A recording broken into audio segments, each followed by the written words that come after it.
വരുൺ വരണേ വരുൺ വരണേ മോനെ വരുൺ വരുൺ വരുൺ മോനെ വരണേ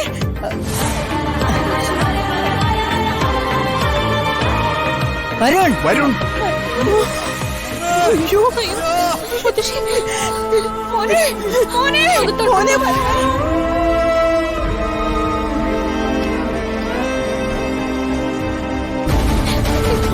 ആരെങ്കിലും ഇതിനകത്തൊന്ന് ഇറങ്ങി നോക്ക്. അതെങ്ങനെയാ? കാലങ്ങളായി അടഞ്ഞു കിടക്കുന്ന നിലവറയില് വിഷവാതകം വരെ ഉണ്ടാവും. ഇറങ്ങുന്നവര് ജീവനോടെ തിരിച്ചു കയറുമെന്ന് പ്രതീക്ഷിക്കണ്ട. ഏട്ടാ, ഫയർഫോഴ്സിനെ വിളിക്കാം. ഇനിയിപ്പോ ഈ സംശയം തീർത്തില്ലെന്ന് വേണ്ട. വരുൺ മോനെ വരുൺ മോനെ ഫയർഫോഴ്സുകാർ എത്തുന്നവരെ വരുണകത്ത് കിടന്ന വരുൺ എന്തെങ്കിലും സംഭവിക്കും. ആരെങ്കിലും ഒന്ന് ഇറങ്ങി നോക്ക്. ഇറങ്ങുന്നവർ ജീവനോടെ തിരിച്ചു വരില്ല എന്ന് പറഞ്ഞ കേട്ടില്ലേ?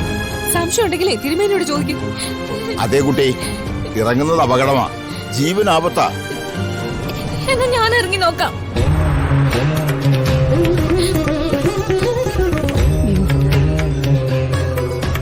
വെറുതെ ഭ്രാന്ത് കാണിക്കാതെ ഫയർഫോഴ്സ് 5 മിനിറ്റിനുള്ളിൽ വരും.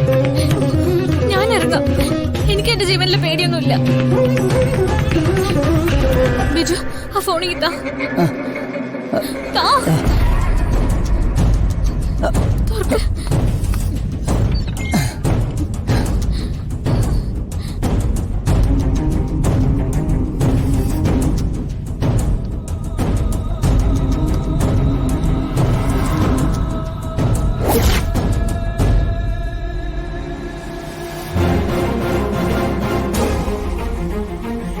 ആര് പറഞ്ഞാലും കേക്കില്ല.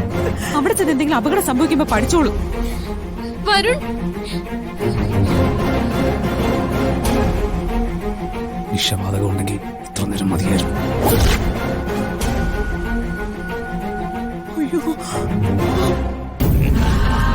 വരുൺ, വരുൺ.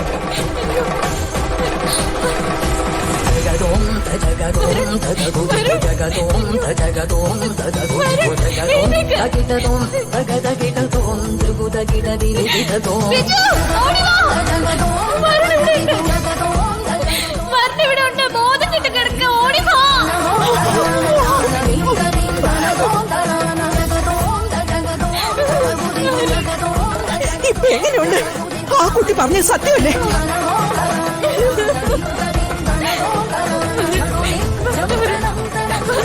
കേട്ടാ ബിജു,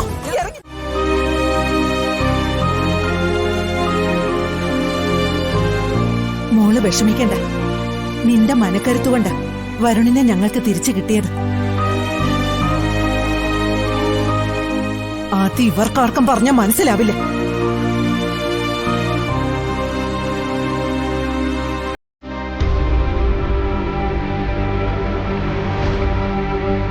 നന്ദിയുണ്ട് മോളെ. ഒരു പക്ഷേ നീ ഞങ്ങളുടെ കൂടെ ഇല്ലായിരുന്നെങ്കിൽ ഈ ജീവിതകാലം മുഴുവൻ ഞങ്ങൾ കരയേണ്ടി വന്നേനെ.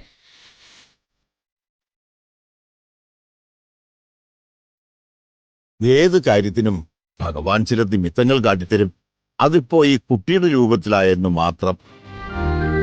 ദൈവഹിതമാണ് ഈ കുട്ടിയുടെ വരവും ഈ നടന്ന കാര്യങ്ങളും. മോളെങ്ങോട്ടാ? അതാ നടയിൽ പോണം. ഭഗവാനോട് നന്ദി പറയണം.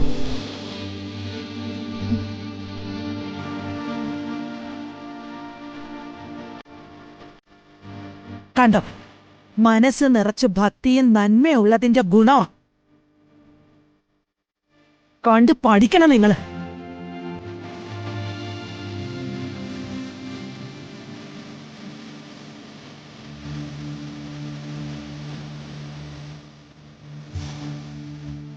പേടിപ്പിച്ചു കളഞ്ഞല്ലോടാ.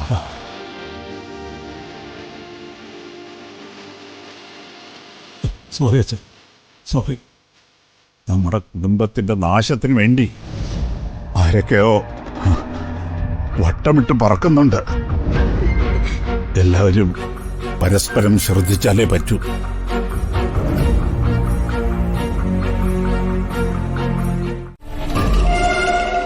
മ്യൂസിക് സ്കൂളിന്റെ ഡീറ്റെയിൽസ് ഒക്കെ ഞാൻ അന്വേഷിച്ചു മാഡം. അവിടെ പ്രത്യേകിച്ചൊന്നും സംഭവിച്ചതായിട്ട് ആരും പറഞ്ഞില്ല. ചില വിദേശികൾ വരാറുണ്ട്, ചിലപ്പോൾ ഡാൻസ് പ്രോഗ്രാംസ് ഒക്കെ നടക്കാറുണ്ട്, അങ്ങനെ കുറച്ച് ഡീറ്റെയിൽസ് ഒക്കെ പറഞ്ഞു. പക്ഷെ ഒരു കാര്യമുണ്ട്, അവിടുത്തെ ഏതൊരു സ്റ്റാഫിനോട് സംസാരിച്ചാലും അവർ ശ്യാമ മാഡത്തിനെ ഫേവർ ചെയ്ത് മാത്രമേ സംസാരിക്കൂ. കുറെ ഞാൻ നോക്കി കൂട്ടത്തിൽ നിന്ന് ഒരാളെ പൊക്കിയെടുക്കാൻ പറ്റുമെന്ന്, പക്ഷെ നടന്നില്ല. ഇതോടെ മാലിനിയുടെ സംശയങ്ങളൊക്കെ തീർന്നോ? ഇല്ല. അതെന്തു പറ്റി? പ്രത്യേകിച്ച് ഡീറ്റെയിൽസ് ഒന്നും കിട്ടാത്തതുകൊണ്ട് ഞാൻ അമൃത മാഡത്തിനോട് സ്കൂളിലെ കാര്യങ്ങൾ ചോദിച്ചു. അവിടെ ആരൊക്കെയുണ്ട്, ശ്യാമ മാഡത്തിന് വേണ്ടപ്പെട്ട ആരെങ്കിലും ഉണ്ടോ എന്നൊക്കെ. പക്ഷെ അമൃത മാഡം വല്ലാണ്ട് ഷൗട്ട് ചെയ്തു. നീ എന്തിനാ ശ്യാമയുടെ സ്വസ്ഥത തകർക്കാൻ നോക്കുന്നേ എന്നൊക്കെ ചോദിച്ചു. അമൃതയുടെ കാര്യം ഞാൻ പറഞ്ഞതല്ലേ, ശ്യാമയുടെ കാര്യം സംസാരിക്കുമ്പോ ഈറ്റപ്പുലിയെ പോലെയാ. Okay madam. പക്ഷെ അമൃത മാഡം പറഞ്ഞ ആ വാക്കുകളുണ്ടല്ലോ, എന്തിനാണ് ശ്യാമ മാഡത്തിന്റെ സ്വസ്ഥത തകർക്കുന്നതെന്ന്. എല്ലാത്തിനും എന്തേലും കുഴപ്പം കണ്ടുപിടിക്കുന്നത് കൊണ്ട് ഇനി എനിക്ക് തോന്നിയതായിരിക്കും. അല്ല മാഡം, അവിടെ എന്താ ഇത്ര വലിയ സ്വസ്ഥത? ശ്യാമ മാഡം എത്രയോ വലിയ മ്യൂസിക് പ്രോഗ്രാംസിന് പോകുന്നു, എത്രയോ സ്ഥലത്ത് കച്ചേരികൾ നടത്തുന്നു, പലതവണ സംഗീത കൂട്ടായ്മകളിൽ പങ്കെടുക്കുന്നു.